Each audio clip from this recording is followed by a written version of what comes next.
ایک بزرگ ہیں جنہوں نے دیکھا کہ ایک بادشاہ بڑی آن بان شان کے ساتھ اپنی پوری فوج کے ساتھ، اور اس فوج کے ساتھ حسین کنیزوں کا ایک دستہ موجود ہے،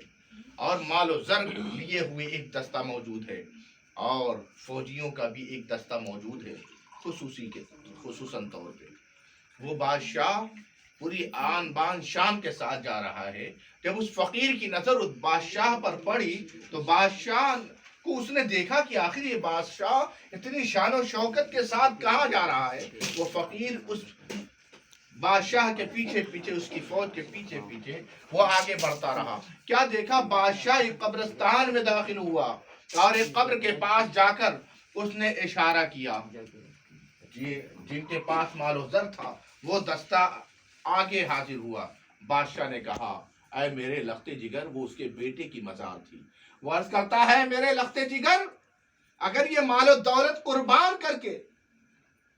اگر میں تیری جان بچا پاتا تو تو جان کہ میں اپنی پوری دولت تیرے لیے نچھاور کر دیتا،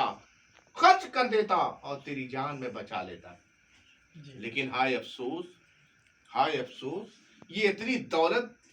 تیرے کچھ کام نہ آئی اور میں تیری جان نہ بچا سکا۔ اس کے بعد بادشاہ نے پھر اشارہ کیا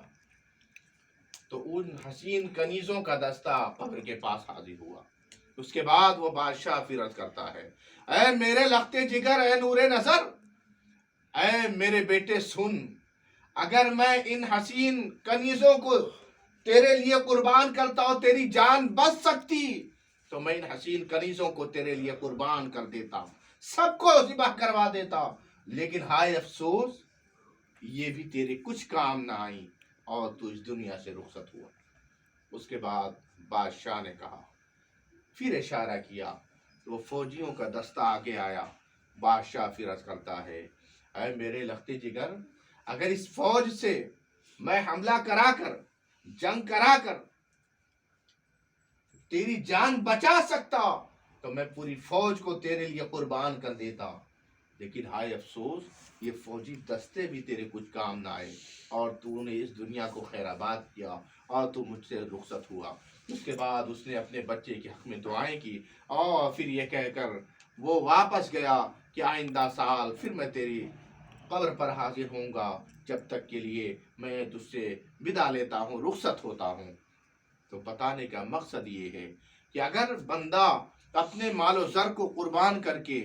اپنی جان بچا سکتا تو بندہ کبھی اس سے پیچھے نہ ہٹتا۔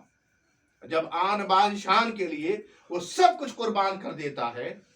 تو پھر وہ اپنی جان کے لیے کیا کچھ نہیں کر سکتا، سب کچھ کرتا۔ لیکن ہائے افسوس یہ دنیا کی یہ جو مال و ثروت ہے، جو بھی چیزیں یہ جو رنگینیاں نظر آتی ہیں، جو کچھ بھی ہے وہ کچھ بھی کام آنے والی نہیں ہے، اور جب آپ کے جان کنی کا وقت مقررہ آ جائے گا تو یقین مانے دنیا کی کوئی شے آپ کو بچا نہیں سکتی۔ یہ موت ہی